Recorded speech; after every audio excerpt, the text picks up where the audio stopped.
Good evening, good afternoon, good morning, wherever you're listening. Thanks so much for tuning in. I'm Steven Winn, and I'm absolutely delighted to have the company of Daniel Hope, the great violinist and polymath, will be joining us for the next hour and talking with us about his work and his career. And we'll be taking some of your questions later on as well. So, Daniel, welcome. Thank you very much indeed, Stephen. Lovely to chat to you and to everybody out there. Well, I want to start by doing something which is I was joking earlier with the folks who are running the show that we could spend most of the hour discussing your credits, but just briefly, music director of the Zurich Chamber Orchestra, and of course of San Francisco's own New Century Chamber Orchestra, artistic director of Dresden's Frauenkirche Cathedral, and president of the Beethoven House in Bonn. Not to mention a globe-trotting career as a solo artist, a chamber artist. Some 30 plus albums, 30 odd commissions of new work. First question, do you ever sleep? Yes, I do, frequently, and I need my sleep. It's very important to me. But of course, there are a lot of challenges with all of the roles that I assume, and that goes into the planning and the preparation. But yes, I do sleep, certainly. I hope you're able to sleep on airplanes as well, because you spend a lot of time there. Pretty much, yeah, pretty much. Well, you mentioned your different roles, and that's sort of where I would like to start, is how do these different roles inform each other, infuse each other, interfere with each other if they do? How do you find that your different responsibilities and roles as a musician and as an artistic director interweave themselves into your artistic life? Well, I mean, that's a great question. You know, my day starts with playing the violin and being a violinist, because that's what I am. I'm a musician that's lucky enough to devote my life to music and to use the violin as a means and a vehicle to express what I want to do. But there are other things that I also love and I'm passionate about in terms of expressing music. And so I guess it's a question of balance and a question of preparation. It's also extremely important to have people with whom you can work, and I have the best team in the world. Without them, I wouldn't be able to do half of what I'm able to. So it's really combining all the things and taking the inspiration from the music, and that is what I get, from my colleagues. Whether it's here in San Francisco with a wonderful New Century or in Zurich, but that being together with them and making music and spending hours and hours investigating and digging deeper into these magnificent works of music, that's really what gives me that initial energy, and everything else is somehow connected in different forms to that love of music.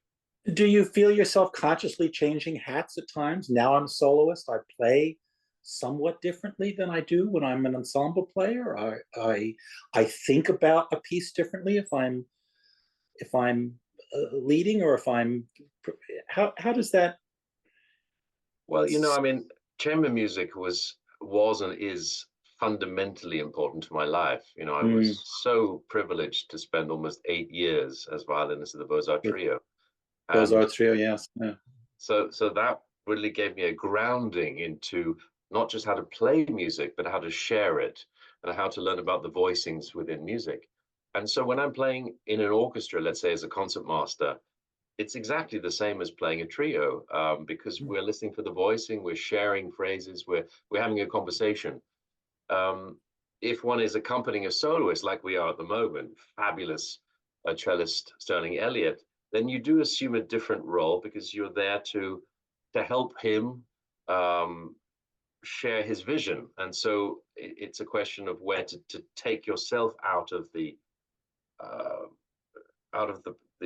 texture, I guess, and let others speak. But that's the same thing that happens in chamber music. And if I'm playing as a soloist with a symphony orchestra, I think in a similar way. And if I'm lucky enough to find that connection through the players or through the conductor, then again, it's all the same, really. So I don't switch hats, I would say, so much whilst performing. But of course, the administrative side of things, taking on an ambassadorial role, for example, like I do at the Beethoven House, that is a very different mindset. But it's always connected to then getting into the hall and playing music or playing Beethoven or trying to share the message of music, which is so important to me, and which ultimately I believe everybody has a basic human right to experience music. I'm thinking, as you're talking, I'm thinking about when I listen to New Century, when you're there playing and as the leader, I'm both aware of your presence as the leader and not, in a way. And I think maybe that's kind of what you're aiming for, in a sense, that you become both the leader and the responsive leader of what's going on stage with the music. Menachem Pressler, the wonderful pianist and founder of the Beaux-Arts, he used to refer to himself as the primus inter pares within the trio, which is the Latin term for the first among equals. And I think that's a very beautiful way of describing it. In a trio, the piano, of course, is the dominant instrument in every sense. But it's a question of negotiating the dialogue. And that's what I see my role, especially play directing. We have fabulous musicians there. They don't necessarily need somebody to tell them exactly what to do. It's about experiencing that journey together and listening to them and trying things out. And then at the end, of course, you have to take responsibility for certain things. But it's also wonderful to be surprised in music and to get that inspiration on the spur of the moment. We've talked about what it's like in performance. What it's like in rehearsal when you're the leader of the ensemble, as you are with New Century. How do you handle rehearsals in a way that would be different, say, from what a conductor would do? What's your practice and your method in rehearsal? Well, the main difference is that the timing is a different one. A conductor will throw signals out there to coordinate ideas and make music in terms of sharing things through the air, let's call it. I'm doing it in a very visceral way with the violin, with the fiddle. I'm giving the downbeat and we play together. So I'm not sort of sending out signals and the ensemble is following, but I'm joining them, I'm playing with them. So that's already a very, very different dynamic. And I mean, nothing against conductors, but I do love it. I love the immediacy of chamber orchestral playing, the fact that you connect with the wind players directly, visually. I love the fact that we stand when we play. I think that gives a whole different energy and feel, especially to this ensemble. New Century was based and founded in that way as a dynamic and very unique, expressive ensemble of extremely engaging and individual players who express their ideas and their feelings. And so a rehearsal with them is it's a very engaging and open discussion about this amazing piece of music, and maybe discovering it for the first time if it's a commission, or a piece we've all know and played for 20 years, and yet we still rediscover it. And that's such a beautiful thing. I read somewhere in another interview that you gave maybe some years ago that you really have no aspirations to be a conductor, that it's a really different kind of thing. Is that still a fair statement of your take on that? Yes, I mean, of course, the idea of being able to stand up in front of a huge symphony orchestra and to take them on that journey through this unbelievable repertoire, of course, that's a wonderful privilege. But for me personally, I think there are so many wonderful musicians out there that do it, and I feel more the part of the engine in certain circumstances that I love the interaction, the direct interaction with the players, and I think I would miss that actually if I were, quote unquote, just beating. Watching a great conductor is fascinating, because again, it's a different mindset, the way in which you convey your ideas and the way you hopefully connect with those players. But the immediacy of play direct is something that has just always fascinated me. And I was lucky to grow up around many musicians who are masters at doing that. And, since the last 10 to 15 years, my repertoire with chamber orchestras has grown considerably, even to the Messiah of Handel and Beethoven symphonies and Mozart symphonies, even with extended brass and stuff. So if you have the right ensemble, and I'm just very lucky to be able to work with New Century as I am with Zurich. These are players that really want to engage and be there, and the energy is very special in those performances. Well, I'm glad you mentioned the issue of performing standing up. What happens in the body physically? What happens when you're standing that doesn't happen when you're sitting? What's the sort of musical physiology of performing standing up? Well, you're much freer because you're not constricted by certain muscles, which when you're seated, after a certain amount of time, and our concerts can go 2 hours sometimes, even with a break, it has a different feel in your own body. And by standing, firstly, you just open. And this open feeling has a direct result on your sound. And of course, if it's on everyone's sound, that's going to change the whole way in which the ensemble sounds. Then there are practical reasons. If you don't have the chairs on stage for 80% of the orchestra, you could be closer together. So it's a more of a chamber music feel. Plus, I love the fact when wind players stand as well, you have a totally different sound. They have the option, if they want, to raise their instruments, and the sound can elevate over the orchestra. And yet they can bring it right down. So it's something that I've always loved. I always try, even if I am a guest director with certain chamber orchestras, I always try and ask if it's a possibility.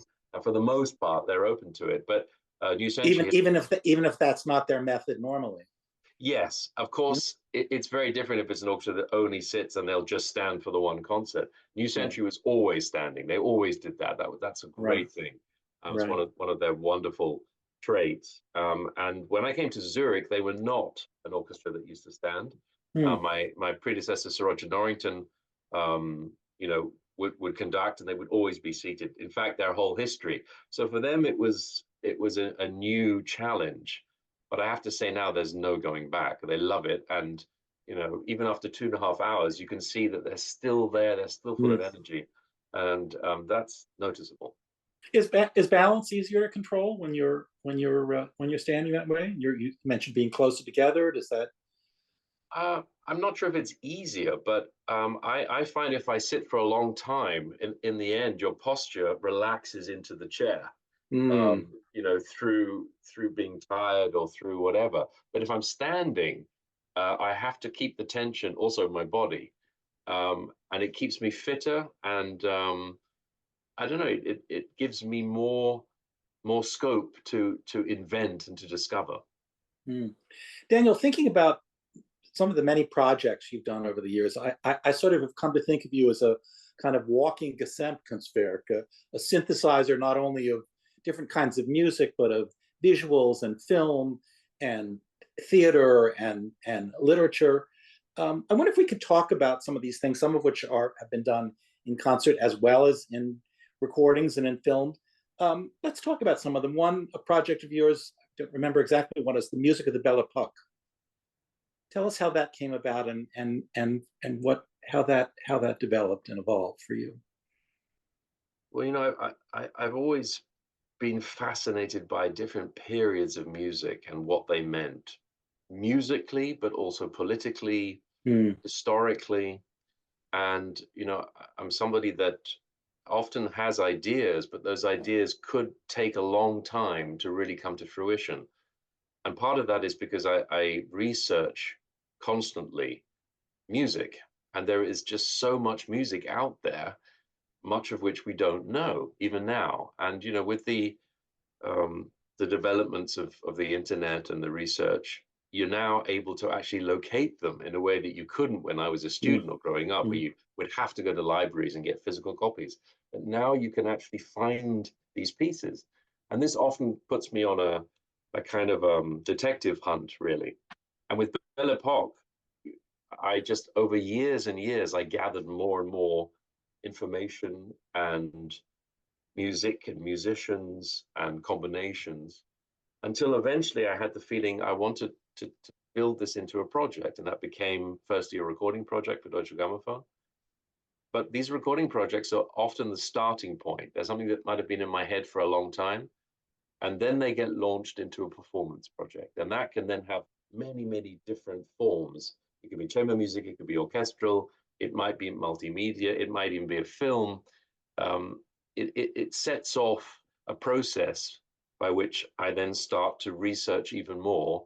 And I find that it's changing all the time. So again, these projects are living things. And some of them I've literally had in my head for 20 or 25 years, and there might be a trigger that sets them off. I hear something on the radio and I think, yeah, okay, that's interesting. And where does this lead to? And that research will then put me on a path. I might then shut the door again and say, I'm not ready to do that, or I need more information, or I need people to help me to get more information. Or I might say, now's the time. And for example, right now, I have a new album out called Dance. That's been in my mind for 20 years. It's taken 20 years to put that album together. Spanning centuries of dance music. 700 years of dance music. Yeah. And when I first sat down 20 years ago and penned the concept on the back of an envelope, it was 500 years. And in 20 years, I've discovered another 200 years of music, as I have grown in terms of confidence as to what kinds of music to do and to embrace a really wide variety of music, from literally the Renaissance or pre-Renaissance until today. And so again, it grew over years and over time until I suddenly thought, now's the time. And then I launched the energy that I have into these projects, and they often run for several years. What was the trigger for the dance project? Do you even recall? Well, yes, actually. I mean, firstly, it was the pandemic, I would say. During the pandemic, I created a series from my home in Berlin, where we broadcast around the world. And I got to meet an incredible collection of musicians. Of course, many of them were friends and I knew them, but many I didn't. And I met some truly extraordinary musicians in that time, some of whom were not classical musicians. They came from different worlds, whether it was from the worlds of klezmer or Irish music or tango or anything like that. And all of that, again, broadened my knowledge and my wish to find out more about this idea of dance.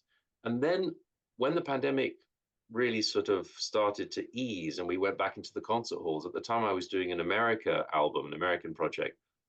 And in the concert halls, when we got to the Duke Ellington and George Gershwin, you could see that people who had come back to the concert hall, having not been there for a year or two, they were starting to get up and dance. And they were doing that in a classical concert hall in, let's say, Germany or Switzerland, which had never happened before that. And you realize that there was a need for people to experience and to express that freedom and that freedom of movement. And I felt it. I felt the audience had changed and has changed since the pandemic. And those that come back and that are here are with us. They want to be there even more so. And that, I think, also sort of triggered this idea of, is perhaps now that time to go down that road and create this project. And I'm very, very pleased that I did, because it's only been out now for about 3 weeks, but it's had a tremendous success, and it really reaches people, it touches people, because dance is one of the most fundamental forms of expression. It's been with us for hundreds of thousands of years. And there's something so unique about dance. We don't know why we move to sound and music, but we do. It's something that's in our DNA. And I think that's part of the reason why people are responding so positively to it. There's an element of dance in the way you perform standing up, isn't there? It's certainly movement. There's definitely movement. And that was something that I learned from my teachers. In fact, my very, very first violin teacher, wonderful lady in London called Sheila Nelson, one of the great teachers of young kids. She taught us, the first thing she did, she taught us how to improvise, which was something very, very unusual for classical musicians at the time. She taught us to walk around while we were playing in order to free up the body and not to get into bad habits. And she taught us to dance while we played. And I was 4 or 5 years old. I've never forgotten that. And so yes, there is an element of movement and of dance. I'd say we'd almost dance when you're on stage. We're getting a question about it, but you sort of raised it yourself. During the pandemic, many people wish to forget that time, but going back and looking again, I watched a number of them. There were, I believe, 150 of these that you did during the pandemic. I mean, one of the things that was remarkable about it, you did them in your home, and you invited other musicians to come in, and with you, there was this simultaneous sense of privacy and intimacy and enclosure, and yet inclusion, because here were these other musicians in there playing with you at a time when everything else was shut down. It was just a remarkable thing, and it's wonderful to go back and look at them. You can find them online, and I wonder just the logistics of it. How were you able to do that? I mean, people were afraid to walk outside, much less come inside and play music with other people. How did you persuade and manage to do that during the pandemic? You know, it's really one of the most extraordinary things that ever happened to me and to us. You know, we had a film crew basically lived in our house for 2 years. And as you say, during a time which was incredibly difficult and very painful for many people. And it was not something that I planned to do. It really came out of a chance meeting with the head of the television network Arte, which is a magnificent channel in Europe, a French-German channel. And I've known him for quite some time. And we were talking a few days before the very first lockdown. We were talking about a different project. He came to see a concert of the Belle Epoque. In fact, we were on tour with the Belle Epoque and the Zurich Chamber Orchestra. And we had a coffee before the concert in Berlin. And as I left the meeting, he said to me, have you heard about this word lockdown? And no one really knew what lockdown meant. You had an idea, but it was still far away. And he said, if there's a lockdown, what are you going to do? And I said, I have absolutely no idea. And then I said kind of very flippantly, I might just create a TV studio in my house. And then with that, we said goodbye, and I went off, played the concert. And the next day, literally, they shut down Berlin. We were then traveling on tour, and we thought every night they were going to cancel because every city was shutting down. And we literally got into every city and played it in full houses. And the next day, they would close the halls. So it was getting more and more like this. And then 10 days later, everything stopped. And he called me up and he said, were you serious about what you said about creating a television studio in your house? And I said, not particularly, no. He was calling your bluff. Yeah. And I said, no. I mean, he said, well, if you want to do it, we will back you. But he said, but you have to do it now. And I said, now as in now? And he said, now as in tomorrow night. And I said, I can't do that. I've never done an online broadcast before. No, that's not possible. He said, it's possible, but we have to do it now. Well, I don't understand why there was such urgency about doing it so immediately. Was it to just to be able to be there sort of on the front lines and saying everything else is shut down, but there's still music? Was that kind of the idea of it? Or? Yeah, I mean, Arte is public broadcasting. And this gentleman, Wolfgang Bergmann, he's a real visionary. He's I would say, one of the great visionaries of television that we still have. And I think the shock, certainly where we were in Berlin and in Germany, the shock and the trauma was enormous. And as far as musicians were concerned, our diaries were wiped out in a day. We had 2 to 3 years of concerts that just disappeared. And Wolfgang just said, I think we have to do something. We have to send out a signal, and we want to be the first to do it. So I said, okay, let me see how we can, do this. And we just bought a house, which we'd moved into, and we were still sitting on boxes. It wasn't completely unpacked. This is in Berlin, yes? This is in Berlin, yeah. And I figured out a part of the house that we could use. And then I had this sort of, I don't know, niggling doubt about the sound quality, because in those first few days of the pandemic, as I'm sure you remember, everybody was streaming from their mobile phones. There were, choirs on balconies, and this was wonderful kind of scenes going around the world. And as much as I loved to look at that, I said, I need something. If I'm going to do this, it has to sound like it's in a concert hall. And I want to push the boundaries of what we think is possible in terms of streaming sonically. I knew they'd make beautiful pictures, but what about the sound? So I rang him up and he said, well, we can send you, our sound guys. And I said, with all due respect, that's not good enough. We have to make sure that this sound is absolutely first rate. So he said, well, make a suggestion. I said, well, my suggestion is to get the guys from Teldec Studios, some of the finest sound engineers in the world, and see if they could provide the sound. So he said, if you can get them to come in on my budget, I can't pay any more than I'm allocating. If you can get them to do it, I don't care, you can have them. So I called up the guys from Teldex, and they'd had everything canceled as well. I said, how fast can you get over to my house? They came over with their microphones, they started on our way. And they said, we can do this. And the next night we went online, and that was it. They built a set in 18 hours, and we went straight in. And the first show that I did, I was just with my colleague, Christoph Israel, the pianist, and I was presenting it myself. And I realized in about 5 minutes, this is not going to be enough. We have to have guests. If this is a house concert is defined by the company that you keep. And if we're going to send out a signal that we are supporting music, we have to support musicians. And so we need to have a guest. And I'm happy to present this and be part of it, maybe play along here and there, but we have to have guests. And that was a fundamental decision that Arte said, okay, we'll do it. We'll go with it.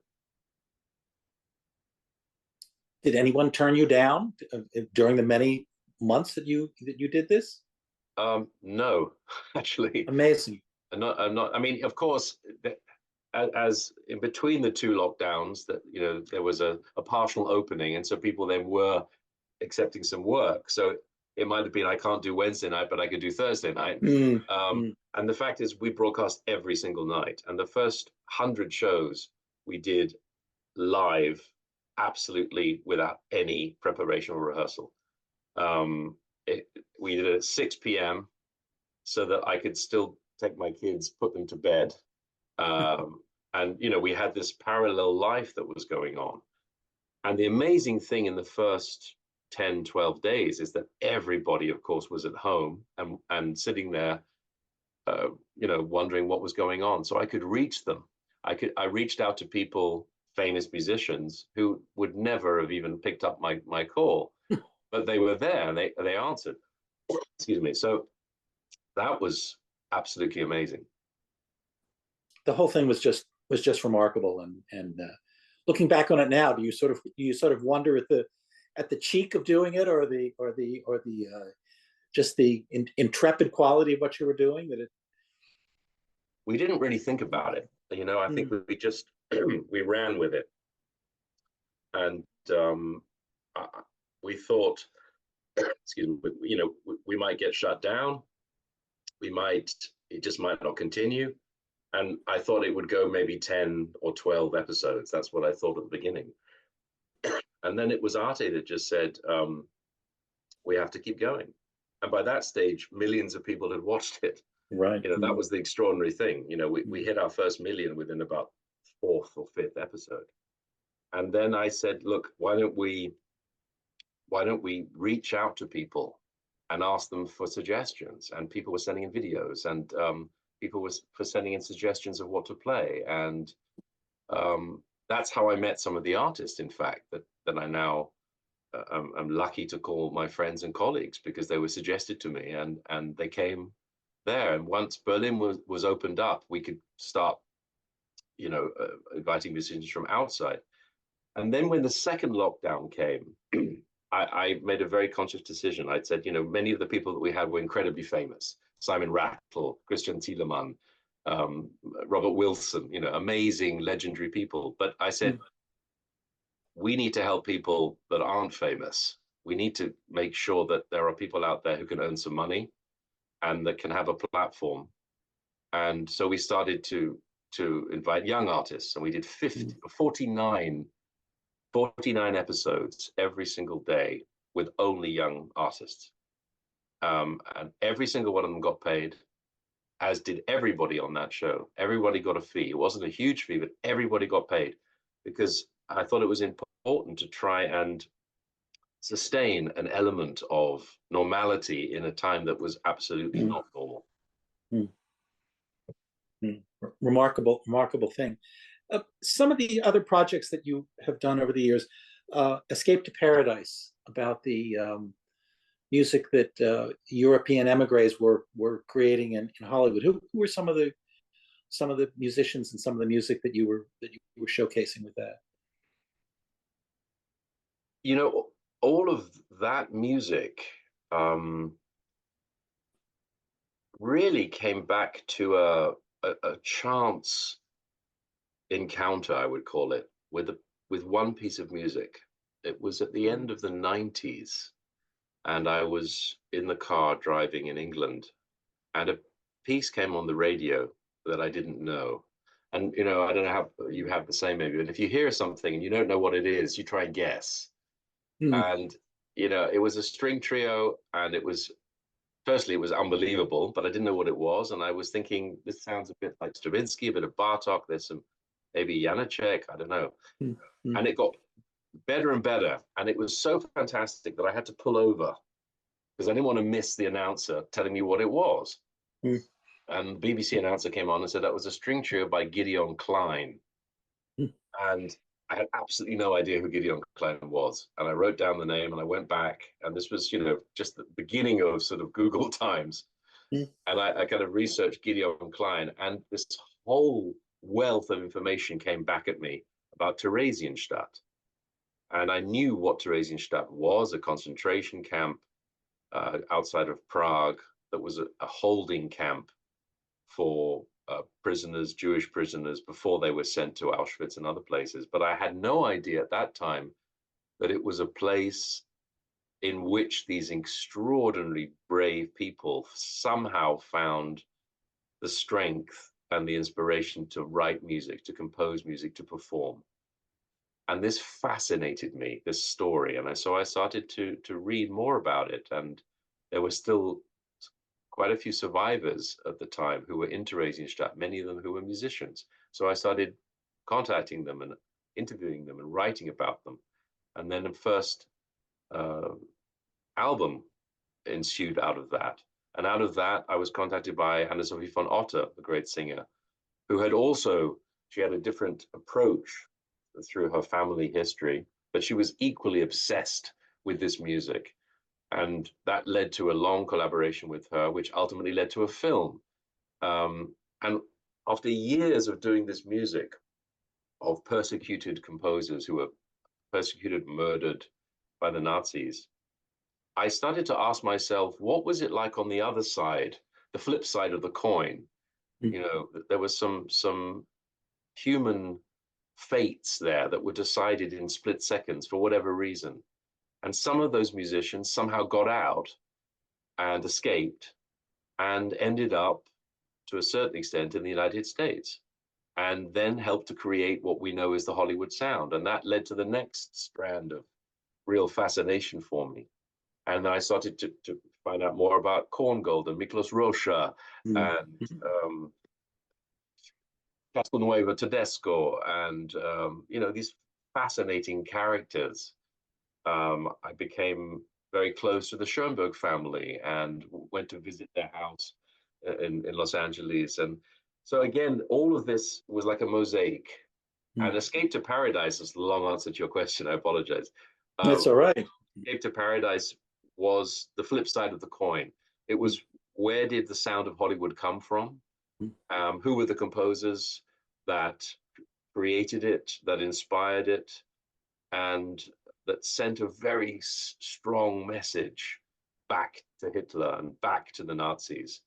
And Korngold was one of the fiercest of those, you know, to take the Midsummer Night's Dream and put it in the Hollywood Bowl, and to have it broadcast back there, as the same way that Thomas Mann with his radio broadcasts, you know, it was a real symbol of resistance, and yet it also embodied the enormous talent that those composers and musicians brought with them in their ability to adapt to what Hollywood was and what Hollywood was looking for, which was a new idiom of film with sound.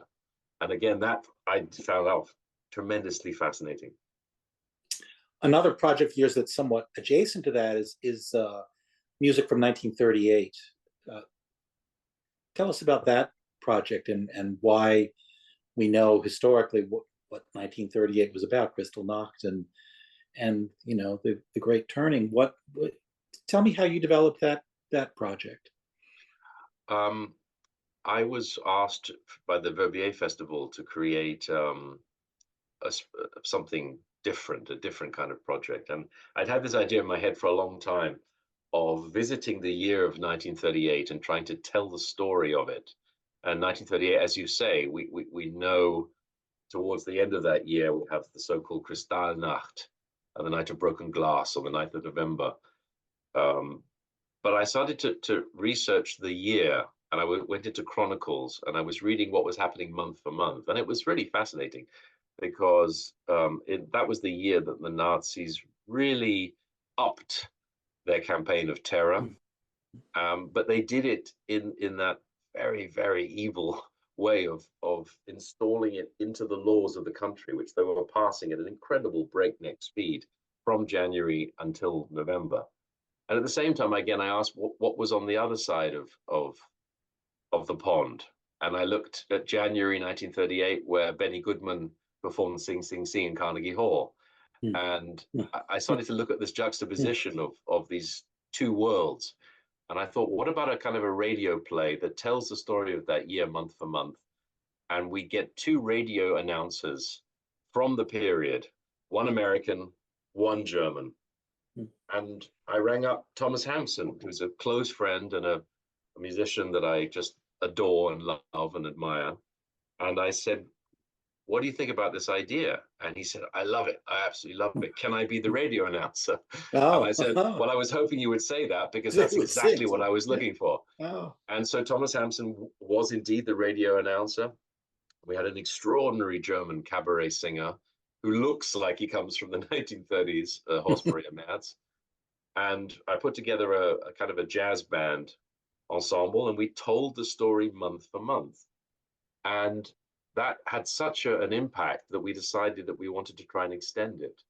And New Century then approached me and said, what about doing it in San Francisco at the Presidio Theater and doing a run of it and creating it for the entire orchestra? So that's also what we did. The project grew and was tremendously moving, and I think also something very different for the personality of New Century to do something like that. But they relished it, and they did it beautifully. And Thomas Hampson came, and we had the chance to work with him with our musicians, and Horst as well, Horst Maria Merz. So it was a music theater exploration of a very troubled year. But there were, of course, happier moments like Benny Goodman and you know some of the things. So it takes the audience on a roller coaster. And at the end, I think everybody was pretty shattered by the experience. But I'm very fortunate that we got to do it, especially here in San Francisco. It's wonderful to listen to how these projects evolved organically. I'm thinking about your own early years as a musician, how that there was a kind of an inevitability and organic quality. Your career was started early on in part by a job that your mother took, which you were born in South Africa, but you moved to London. Your family moved to London. Your dad was a journalist and a writer, and was, at least at that time, on the right side of apartheid, but politically it was on the wrong side. And so he and your family had to leave South Africa. Is that right? Yes, my father was and is a writer, and his books were banned by the apartheid regime. He made fun of them. He decided to satirize them, and they weren't used to being satirized. And so they banned everything he wrote. He created a student magazine called Bolt, which published the poems of Black African writers. Mm. And he was immediately put on a list. My parents were followed, their phones were tapped, and they were made to feel that this was not acceptable. And they tried to appeal for a travel permit, and they weren't given it, but they were given a so-called exit permit, which meant they had to leave the country immediately and they had to give up their citizenship. Mm. And at the time, I was a very, very small baby. My brother was a couple of years older, and they decided this was not the place in which they wanted to raise children. So we left, and we went to Europe because we had some contacts there. And we ended up in London without any money or any prospects whatsoever, and without any citizenship. And that was a pretty dangerous position in which to find oneself. And my mother, this would be what, 1973, 74, something like that? 74. Yeah. Mm-hmm. My mother decided that she was going to go out and find some kind of a job, just to keep, keep us from basically starving. And she also managed to find out that we could apply for Irish citizenship, because my father's family all came from Ireland. And if you had an Irish grandfather, you were eligible for Irish citizenship.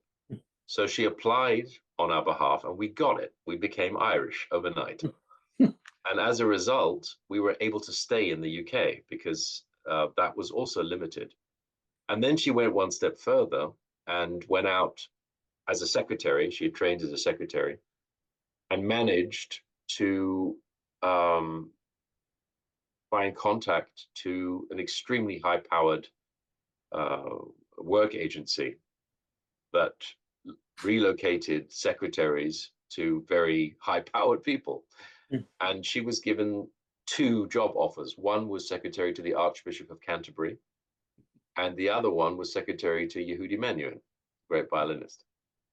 And she decided to go for the job of Menuhin, which apparently wasn't going to last that long.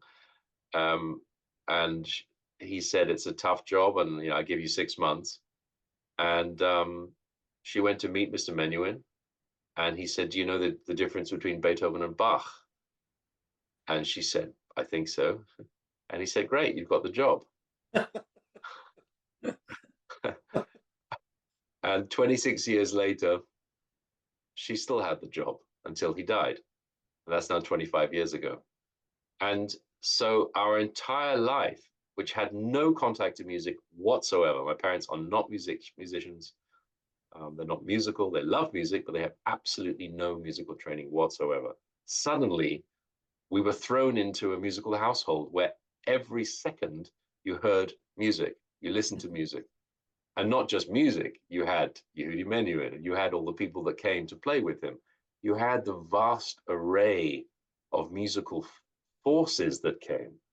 You had Ravi Shankar, you had Stefan Grappelli, you had Wilhelm Kempff, you had Rostropovich. These were just daily people visiting the house. Of course, as a child, you had no idea who they were. But the bewildering and rather wonderful exotic sounds that emanated from that house were unquestionably the reason why I became a musician. Because how could you not? Surrounded by that was like a kind of a perfume that was there. Plus, the image of the violin was omnipresent. Wherever you looked, there was a violin or a violinist or a young violinist. So when I announced to my parents at the age of 3.5 that I wanted to be a fiddler, they weren't terribly surprised. But that tremendous stroke of luck, that coincidence that she got the job, she was offered the job, changed our lives. And it's the reason that you and I are talking now. I mean, if you put it in a novel, it would be deemed too incredible to be true. The stroke of fate is amazing. You had your first lesson when you were 4, is that right? I did. And he said, when my parents said that, he wants to become a violinist, I think he laughed because, at the age of 4, you could say, great, he wants to be a footballer the next day or a fireman or whatever. But what he did, and it was typical Yehudi, he said, I know somebody that's wonderful with young children. Mm. I'll arrange for him to go and have a lesson and see what he thinks. And with that act of generosity, and of course my parents backing that up as well, that was the greatest gift they could have ever given me, because Sheila Nelson was a sensational person, human being, and teacher. And she had a very unorthodox approach to teaching young kids. And it was that unorthodox approach that really made me, actually. So, so much happened in those first few years, for which I'm so incredibly grateful. What was unorthodox about her, the way she taught children? What did she do that was outside the box? She took elements of all of the different musical schools. Suzuki was part of that, but it wasn't exclusive. And she believed in total natural approach to musicianship. If there are violinists out there, this is a perfect example. You can have 3 million ways of playing the violin, of holding the instrument, of holding your hands. There are schools have been written about it. Everybody has a different opinion. And her basic opinion was, your hands are like this, you turn them around and you play. It sounds so ridiculous, and it's absolutely true. It's totally natural. She didn't believe in anything that was unnatural to the body. And that's why this idea of movement was very important to her. Alexander technique, improvisation. It was a kind of a holistic way of approaching the violin, and yet it looked at the clinical side of it and the technical side, and it embraced elements of Suzuki. And in the 1970s, it was unheard of. It was totally unique. And I was just so lucky to fall into her lap, as she said, and to have the chance to discover music with her. Did you take to it right away? I did, but she didn't take to me right away. I arrived there with my parents, and she took one look at me and she said, he's too small. I was just turned 4 years old. And she said, he's, physically, he's going to need more strength. Come back in 6 months. And so my parents took me out, and I could see all these little violins hanging up on the wall. And we were leaving, and I was, what's going on? And my parents said, we have to leave. And I had a fit on her carpet right there. I just went absolutely bananas. And she was like, what's going on? And my mother said, well, he wants to play the violin. And so she said, okay, just calm down. All right. So she took off from the wall one of those little violins, and she gave it to me, and I grabbed it, and probably sounded horrendous. And that feeling where you get the instrument in your hands and you realize you are creating that sound, however it sounds, but it coming from you, that's something that I've never forgotten to this day. Did you sing as a child? Did you have other sort of music? Music was in you even before then. It was something that was innate to you. Is that a fair way to put it? Yeah, I mean, I didn't know it was in me, but it definitely was. And then I was lucky to go to a wonderful school where they had a great choral tradition. I sang in the choir of Highgate School. They have a fantastic chorus. And at the age of 9, I was singing in the choir. I was doing War Requiem, and I was doing Chichester Psalms of Bernstein, and I was doing Messiah and that kind of stuff. So we were immersed in music. And then I was also, through Menuhin and through his openness to musical genres, I was listening to Irish music, and I was listening to gypsy fiddle players, and I was hearing Indian music, and again, my ears were just getting wider and wider. They were opening up, and that was again a tremendous gift that I was able to. But the violin was always primary. I mean, even though you were singing and having these other, the violin was front and center for you right away, pretty much. It was. I realized there was something about the sound of the violin and the sound of the fiddle that just fascinated my ears.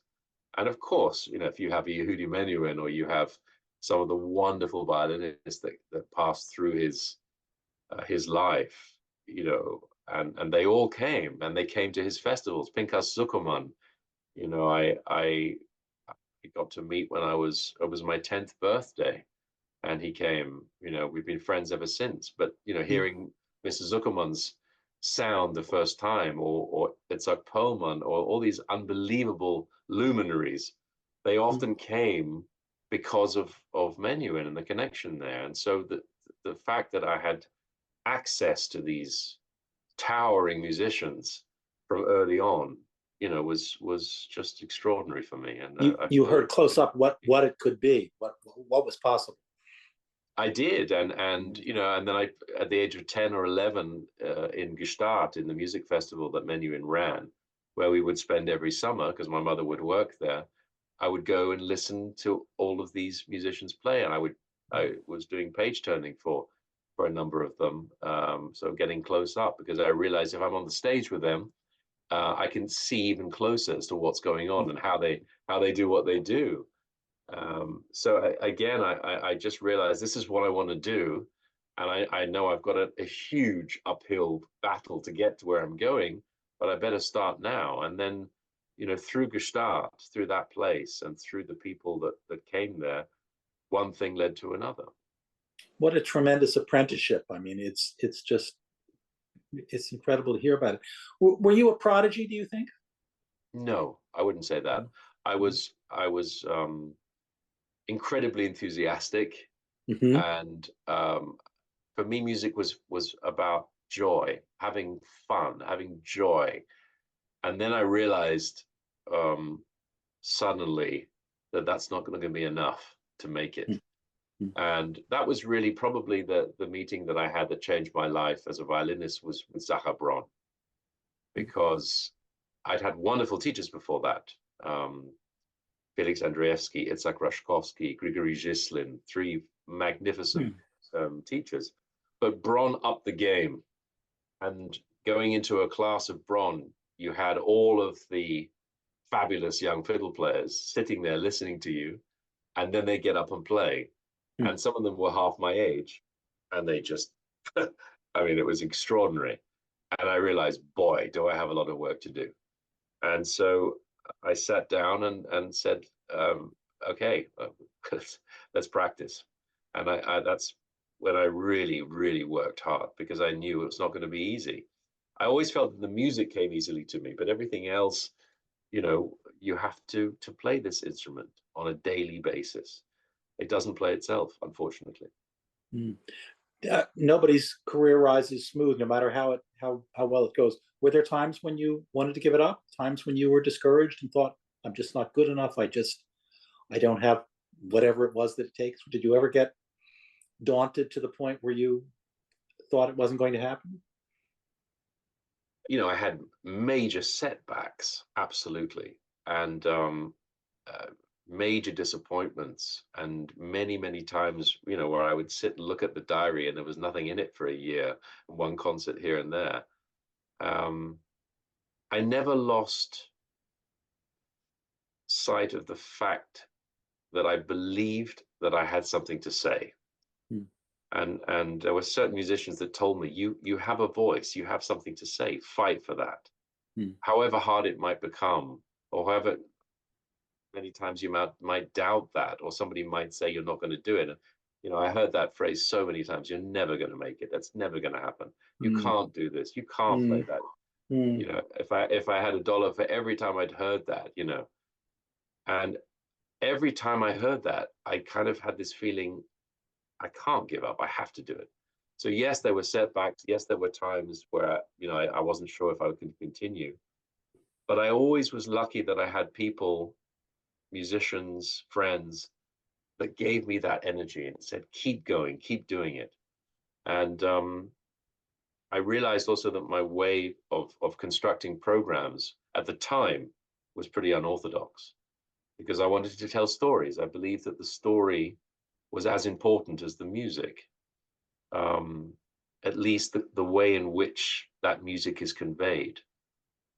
And the storytelling, the bringing together of musical partners or programs was not something that in those days was particularly popular. You know, a young violinist doing his debut on a record had to record the Tchaikovsky and the Sibelius for the 300th time. And I love those pieces. I was playing them, but I didn't feel ready, aged 19 or 20, to go into the studio and record for the first and last time in your life one of these masterpieces. So I went a different path, you know, with composers that I'd met where I had a story to tell. And the idea of the concept record, the concept album, was born in my head, at least, at a time when nobody wanted concept records. And now looking back at over 35 albums, every single one of them has been a concept album. And now everybody wants concept albums and does it and tells the story. And thank goodness for that, because it means you can also find your voice if you have something to say. Yeah, it's you were the leading edge of that for sure. I mean, even in a concert like the one that's coming up this weekend, 2 performances at the Presidio and then one at the Bing in Stanford, on the Stanford campus, Gluck, Bloch, Haydn, Mozart, and Stravinsky. You call it playing with structure. Tell me how you structured that program and what the narrative of those, what that narrative is. It's not as obvious as it is with some of these other concept things, but even here, you're trying to construct a structure about structure. Yes, I mean, every program tells a story, but it's also dependent on who are you playing with. And so a New Century program is unlike another program, the same way that Sterling Elliott is a fabulous cellist, but I also want him to play the music that he wants to share. So, you know, in a program like this, you're taking on suggestions and ideas and pieces you would like the ensemble to play, in this case, New Century, and building something together. And this program, as bookends, has Haydn and Mozart, because they are, I would say, intangibly linked to one another in so many forms. But this program also has an element of dance to it, and dance is something that you know I'm obsessed with, especially right now. So we have these incredible dances of Mozart, these contournants that nobody really knows. We have the dance of the Furies of Gluck, somebody that changed the face of opera, somebody that was a tremendous inspiration to Mozart, but that Haydn was also connected with. So you've got this narrative that's going on in the background. And yet you've also got the introspection of the program. So you have, for example, in the prayer of Bloch, somebody that's also connected to San Francisco, somebody that taught here. You have the inward introspection of structure, which, let's say, is very close to the second movement of the Haydn Cello Concerto, for example, which takes you in a completely different world and a different place. So every program that I have, it's not just kind of one idea and here it is. It goes in a kind of intangible way towards something that I hope will form an arc. A similar thing on the 30th of April, I'm going to be doing a recital here in San Francisco for Chamber Music SF, which is around the Belle Epoque. But it's not only the Belle Epoque. We have Jake Heggie, who's written this fantastic sonata. We'll do the US premiere of this, 1803 Variations, which looks at it's a kind of a ghostly visit to Vienna of 1803 and to Beethoven's Ghost, but it comes inside of the idea of Belle Epoque, which was about very much the spiritual feeling of music, for example, and where does it take you? So the programs often go off in different angles, and I talk to the audience, you know, I explain that during the performances, because I feel that a concert is it's a conversation between you and the audience. It's not a one-sided idea. Well, speaking of conversations, we're getting lots of questions coming in. We're not going to be able to get to nearly enough of them. Okay. One person asked, and it's a fascinating story about your instrument itself, the violin that you play, and how you came to have it, and what is special about it. And as you say at one point, something that's kind of imperfect about it, which you love as well. Talk a little bit, if you would, about that. Yeah, I play the 1742 Guarneri del Gesù. Guarneri was one of the greatest violin makers of all time. For me personally, he is the greatest. But of course, there are others. And this particular instrument is called the ex-Lipinski. Lipinski was an extraordinary virtuoso from Poland, Karol Lipinski, one of the greatest violinists in his day. He started off life as a virtuoso showman. And in fact, he became close to Paganini. He traveled with Paganini. And in those days, Paganini would issue a duel to any violinist that came across him or crossed his path. And they would have these public duels in which the violinist would compete against Paganini. And of course, Paganini always won, except one time. And the only time that he lost was to Lipinski. And a famous concert in Warsaw at which the young Chopin was in fact present. And Lipinski got up to play first, and he decided to play music by Paganini, which was, that's pretty bold. And he'd finished, and everybody waited for Paganini to get up and play. And Paganini got up very slowly, and he left the hall without playing a note. Oh. So it was a massive scandal. And this led to, I would say, the demise in the friendship between Lipinski and Paganini. And when Paganini was asked, who's the greatest violinist in the world? He said, I don't know who the greatest is, but the second greatest is Lipinski. And Lipinski then went off. He became the concertmaster in Dresden, and he rejuvenated the musical life of that city. He became close to Franz Liszt, to Robert Schumann, who was there, and he played with all these people on his instruments. And one of his instruments was this Del Gesù. So it's an amazing connection to the past. There's a connection to Max Bruch even, because the violinist of the Joachim Quartet also owned it. It was owned by a prince in Russia in the 19th century. It was close to Tchaikovsky. So this instrument has gone around the world throughout the ages. And I'm just incredibly lucky that it's on loan to me. I'm able to play it. I have done now for 12 years. And it does have some features that are somewhat unorthodox. The F hole is not quite perfect. Tell me about that a little bit. Yes, I mean, Guarneri, whose nickname is Del Gesù, of Jesus, literally, he was not as famous by any stretch of the imagination as Stradivari. He worked for a certain time in the workshop of Stradivari. You could call him a student, in fact, or an assistant of Stradivari.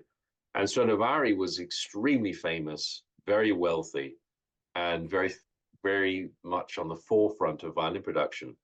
And poor Del Gesù was not. And he didn't have the time or the means to spend or to dedicate teams to work on his instruments. He was one of the ones that would work on instruments. And so his own instruments are not always perfect. They have, for example, the F holes on my instrument have been carved in a very rough, ramshot kind of way. And if you look at the scroll, it's gorgeous and beautiful, but it's not a perfection which Stradivari often has. It's got something that's dangerous and that's unique and dark. And that's, I would say, a way to describe Del Gesù's instruments. And that's the reason that I love them. They give you a sense of darkness and of discovery, which I find are quite unique. Well, it's so fitting that your instrument should have this kind of long narrative, historically complex history to itself, just as it's so fitting. It's such an emblem of the kind of work that you've done. So much connective tissue in your work and in this conversation, and we could go on and on. It's been such a pleasure speaking with you, Daniel Hope. Thank you so much, and we look forward to whatever's coming next. I'm sure there's much to come. Thank you so much. Thank you so much. It's been a great pleasure. Likewise.